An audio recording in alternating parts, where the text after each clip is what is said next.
Welcome to Secret Story. Allow me to introduce myself. My name is John, and I would like to share a story that unravels the origin of my affair with Linda, my wife, Anna's closest friend. Linda and my wife Anna have built a strong friendship, starting from their collegiate years. Linda is married to Steve, and our families have a close friendship.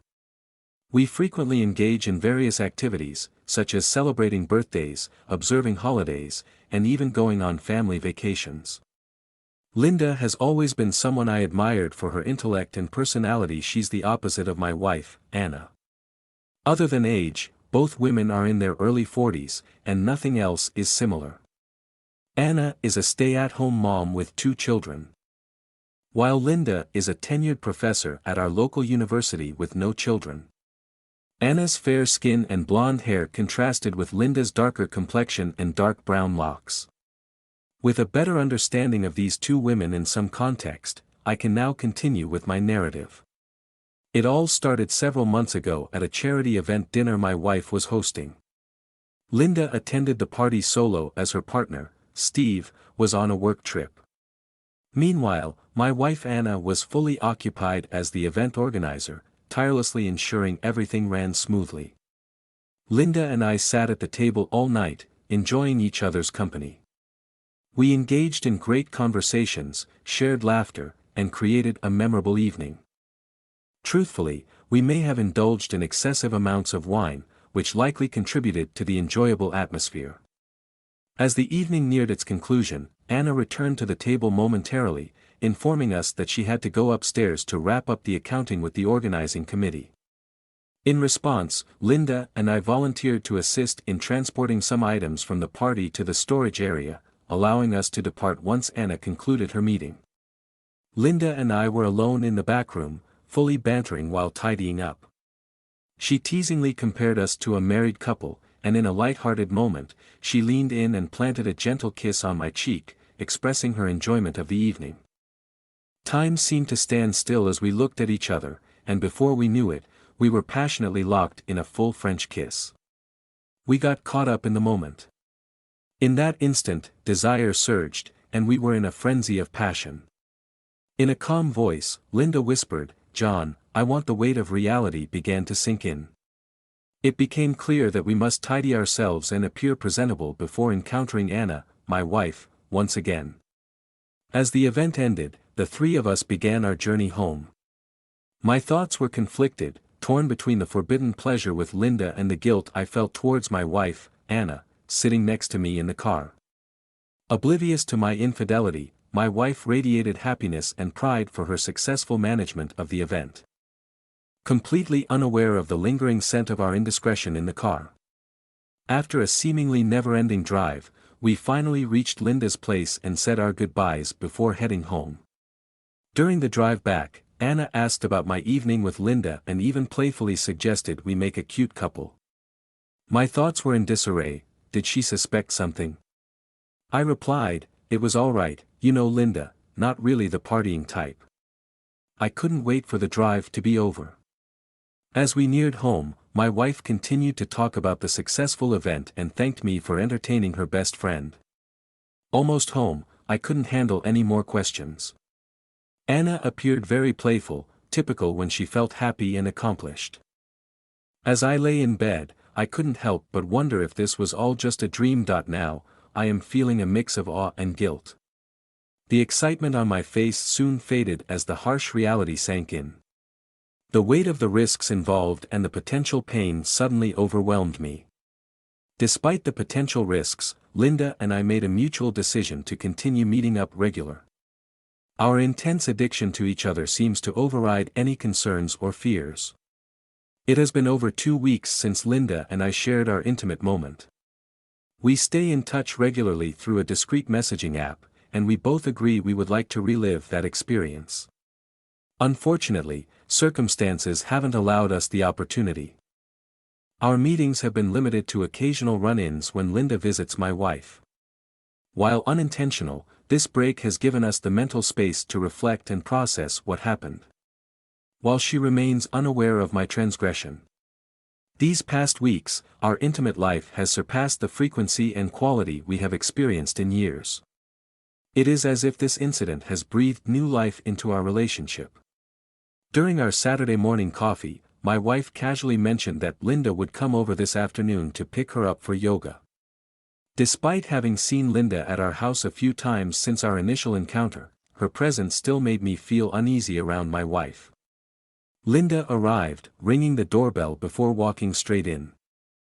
I greeted her at the door, and she warmly hugged me and kissed my cheek. The girls were running late and hastily left the house. I caught a glimpse of Linda and couldn't help but feel a longing for her, but fortunately, I had to drop off my kids at their friends' houses for a sleepover and run some errands, which helped distract me from inappropriate thoughts. After dropping off our kids at their friend's house, I spent the afternoon running errands. When I return home, I coincidentally find the girls coming back as well, still wearing their workout clothes due to ongoing renovations at the studio showers. Standing in our driveway, the women looked flushed and sweaty, and it was getting worse in the hot sun and humid air. I can't help noticing Linda's curvy figure. Linda had an appointment and hurriedly bid us farewell. Anna and I walk towards our house. My mind becomes consumed with conflicting thoughts about Linda and Anna. The overwhelming pull of desire towards these two women weighs heavily on my conscience. Anna remains unaware of the tangled web and deception she is unwittingly a part of. As we walk together into the kitchen, my thoughts quickly shift to arousal, captivated by Anna's exquisite physique. With our kids away, I suggest to Anna that we make the most of this opportunity for some fun. She agrees but wants to freshen up with a shower. We've experimented with role-playing, and she's always enjoyed it immensely. Unexpectedly, Anna's demeanor changes abruptly. Taking my hand, she leads me upstairs. Abruptly, Anna releases her grip and heads towards the closet, returning with an assortment of items. She covers my eyes with a scarf, plunging me into darkness. As Anna walked away, her footsteps reverberated in the room, and they echoed in my ears. Unable to see, heightened my other senses allowed me to listen to even the faintest sounds. Our session has been incredible, leaving me craving what was to come next. The familiar sound of Anna rummaging through the drawers signaled that it was now my turn. I sat at my desk on Monday morning, and I couldn't help but daydream as I eagerly awaited Linda's text. We usually avoided texts over the weekend and evenings to maintain discretion. Still, I longed for Linda. I couldn't help but question myself, what was wrong with me? I pondered what a beautiful, passionate wife I have. Linda and I have refrained from meeting, fully aware of the irreversible consequences that awaited us if we did. Our longing for each other has intensified through the texts we exchanged over the past few weeks. It made me doubt my willpower to resist much longer. A message from Linda suddenly popped up on our secret messaging platform, bringing me back to the present. Linda greeted me cheerfully, "Good morning, naughty boy." She continued. "I couldn't wait to text you." It seemed that during their gym session yesterday, Anna had divulged the intimate details of our weekend to Linda. I replied, "Sounds like Anna was chatty at the gym yesterday." Linda replied, "Yes, she was. It was hot. I want to be like that with you." I said, "I would love that. Now, who's naughty?" Linda quickly responded, "You have no idea how naughty I want to be." It turned me on that Linda knew the details of my relationship with my wife. I replied, "I want now." Linda sent a message with an attachment, a picture. The message read, "Here is something to keep you busy." I wanted to see the picture, so I clicked on the attachment. Shock consumed me. As I was about to reply, another text from Linda popped up on my screen. "I have to attend a meeting," it read, accompanied by another attachment. I hastily clicked on the picture, only to be greeted by a shocking sight. There Linda was, striking the same pose. She also sent another attachment, a video. Impatiently, I clicked the video. It was Linda. Linda replied, "Your turn." I sensed, so I hastily stood up and hit the record button. Finally, I stopped recording and pressing send. I received a new message from Linda with another video attached. Linda continued her bold behavior and sent me her schedule for the week. We exchanged a few more texts and settled on Sunday as the best day to meet. Linda mentioned a spa appointment booked with her colleague Kelly to get pampered. However, she would be free for the entire afternoon and evening. Sunday would be perfect, as both our spouses were occupied elsewhere. My wife, Anna, had decided to visit her sister out of town and planned on spending the night, and my kids left Saturday for a week of overnight camp. Linda's husband, Steve, was set to depart on a business trip on Sunday, leaving Linda alone for a few days. Linda and I would have the entire afternoon and evening to enjoy each other. As the week progressed around noon on Friday, my wife Anna texted me, "Hey babe, how's your day? If you're leaving at the usual time, could you give Linda a ride to the dealership?" Apparently, Linda's car was in the shop. Her husband Steve got busy at work and couldn't get her. Anna mentioned that Linda hesitated to inconvenience me, but my wife insisted I help her best friend and refused to accept no for an answer. I hesitated to say yes, but I eventually agreed. Anna contented texted me, "Thank you, babe. I knew you would look after Linda. Love you, you're the best." I immediately contacted Linda and informed her about my texts exchanged with Anna. I texted her, "I guess I will take you to the dealership as Anna requested." Linda confirmed that she had spoken with Anna and mentioned the car problems but never anticipated that Anna would have suggested my assistance. We shared a light-hearted moment. We found humor in the unexpected situation where my wife unintentionally arranged a private meeting for us. To avoid the traffic around the university, I departed earlier than usual to get Linda. I reached my destination and sent her a message to let her know I arrived. Linda promptly responded and advised me to come to her office. She needed to wrap up a few things and should be ready soon. With that, I proceeded towards the front of the building and headed towards security. Linda had left my name at security, so I quickly obtained a visitor's pass. A friendly woman at security then kindly directed me to Linda's office. I politely knocked on Linda's office door and waited. The door swung open. It revealed a warm and friendly Asian woman in her late 20s or early 30s with a great smile. She stood around 5 feet 3 inches. She introduced herself as Kelly and explained that she worked for Mrs. Anderson. I introduced myself as Mr. Cameron, Linda's best friend's husband. Kelly kindly told me to come in and informed me that Linda was in her office. The office was huge and divided into 2 sections. In the front, there were desks, likely designated for her staff, and Linda's office towards the rear, with another door. The spacious office was what you would typically expect in a university: bookshelves, wooden desks, and walls adorned with degrees. The faint, musty scent brought back memories of childhood libraries. As I glanced into Linda's private office, I observed her as she sat at her desk in a white blouse, which AC. From the back office, Linda bellowed, "Hi John, I just need to send a few more emails. Feel free to make yourself comfortable." I engaged in small talk with Kelly as she packed up her belongings. Kelly gathered her things and prepared to depart for the day. As Kelly prepared to depart, she bid us farewell with a polite greeting. She said, "Goodbye, Mrs. Anderson. Good evening, Mr. Cameron. It was nice to meet you." I replied, that the pleasure was mine. She glanced back and flashed a smile that left me perplexed. I approached Linda's private office at the back of the large office and leaned against the doorway. She stood up as she collected her belongings. She looked stunning.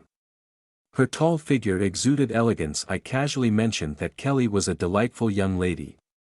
When Linda heard this, her face immediately lit up, and she enthusiastically exclaimed, "Isn't she amazing?" It was evident that Linda was fond of Kelly. She explained, "She's a PhD student I am mentoring and teaches a few classes in my department." Linda informed me that Kelly will be leaving at the end of the month to pursue a fellowship at a prestigious U.S. school. She seemed upset by that news. I wholeheartedly agreed with Linda's assessment of Kelly as an incredible young woman who was very pleasant. I felt overwhelmed. I longed for her but acknowledged we needed to maintain professional boundaries in her workplace. Linda's office exuded elegance, with a spacious desk and comfortable couches, and displayed were her numerous degrees and accolades. I recalled the images she had shared with me. Linda assured me, "I'll be ready in a minute," as she efficiently packed her belongings. With her briefcase in hand, she approached me but unexpectedly exclaimed, "I forgot something." Linda closed the distance between us, she passionately kissed, she whispered, "John, lock the main door." It was clear that Linda had her agenda, and I followed her lead. I broke our embrace and quickly locked the door before I returned to Linda's eager. Our breath finally started to slow. Our appearance is disheveled, sweat glistened on our skin, our hair tousled, and Linda's makeup smudged. We looked surprisingly presentable as we walked together to my car. We got ready to take Linda to the dealership to get her car. Right before we reached the front doors, Linda suddenly remembered that she had forgotten her briefcase in all the excitement. While Linda ran back to grab it, I went to the car to cool it off. I sat in the car with the window down and waited for the AC to kick in. As I sat there, I heard a familiar voice say, "Hi there, Mr. Cameron." It was Kelly. She had just left the university. To my surprise, she turned around with a mischievous grin and said, "Have a good evening, Mr. Cameron. Say goodbye to Mrs. Anderson for me. I must have missed her when I stopped by her office before I left." We drove to the dealership, and I dropped Linda off, albeit much later than expected. Linda hugged me and said, "Thank you for the ride, Mr. Cameron. I can't wait until Sunday." I drove home with a big smile. Sunday would be an afternoon and evening to remember. My wife leaves early Sunday morning to visit her sister for a few days. Our secret plan is coming together. Linda and I are all set for our overnight rendezvous. Linda's spa day at the Ritz Hotel Day Spa ends at noon. We are having lunch at 1 o'clock and then spend the night in one of the suites at the same hotel. Everything is all set. I text Linda, "Good morning, how are you?" Linda responds, "I'm great. Having samosas with Kelly at the spa." I reply, "That sounds amazing. Say hi to Kelly for me." Linda asks, "What did you plan for today? I can't wait to see you." I text back, "Well, we are having lunch at 1 p.m. at the Terrace restaurant." Linda asks, "And after lunch?" I text, "We will finally be alone to play. I got us a room at the hotel." Linda texts, "Perfect. Me too," I quickly reply. As she enjoys her time at the spa, I prepare myself for what lies ahead. After a luxurious shower, I meticulously groom myself, paying attention to every detail. I pack an overnight bag with all the essentials and dress to impress in a crisp white shirt, stylish jeans, and a blazer.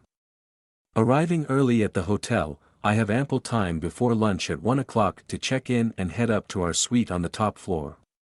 The room's elegance, particularly the stunning view of downtown, pleasantly surprises me. It is the perfect setting for our private time together. I text Linda, "How's it going? How were your spa treatments?" Linda replies, "Amazing, but I may have had too much champagne, lol." Arriving at the restaurant early, I sit at a secluded table in the dimly lit back section. I order a double serving of their smoothest scotch to calm my racing heart before Linda arrives. As I slowly savor the velvety liquid, I see Linda gliding towards me. Linda suggestively says, "Let's get out of here and go to the room for dessert." I order champagne for Linda and scotch for myself to be brought to our room and quickly settle the bill. Suddenly, the sound of a ringing phone. Linda steps aside to retrieve it from her purse and calmly answers, "Hello, Anna, how are you?" It turns out my wife is on the other end of the line. I quickly stand up and hastily take a big gulp of my scotch. Linda struggles to speak, while Anna expresses concern about her friend's shortness of breath. "Linda, are you okay? You sound out of breath," I hear Anna say on the phone. Unable to hold off any longer, Linda quickly makes an excuse to end the call. Just before hanging up, I hear Anna saying, "Love you, Linda, have a fantastic day off." Linda catches her breath, slowly recovering. I get up and pour another scotch as I peer out the window, lost in my thoughts. Just then, Linda approaches and says, "What are you thinking?" I reply, "You drive me crazy." Linda replies, "You have no idea, we are just getting started." Linda and I, completely exhausted, gazing into each other's eyes. In a barely audible voice, Linda expresses her satisfaction, saying, "John, that was amazing. Let's order dinner and more drinks, we still have the whole night ahead of us." It's a night to remember forever, etched in my memory. I feel like this is just the beginning. I know there is so much more naughtiness and pleasure to explore. The night ends with a promise of even encounters ahead. Am I blessed or cursed? Time will tell.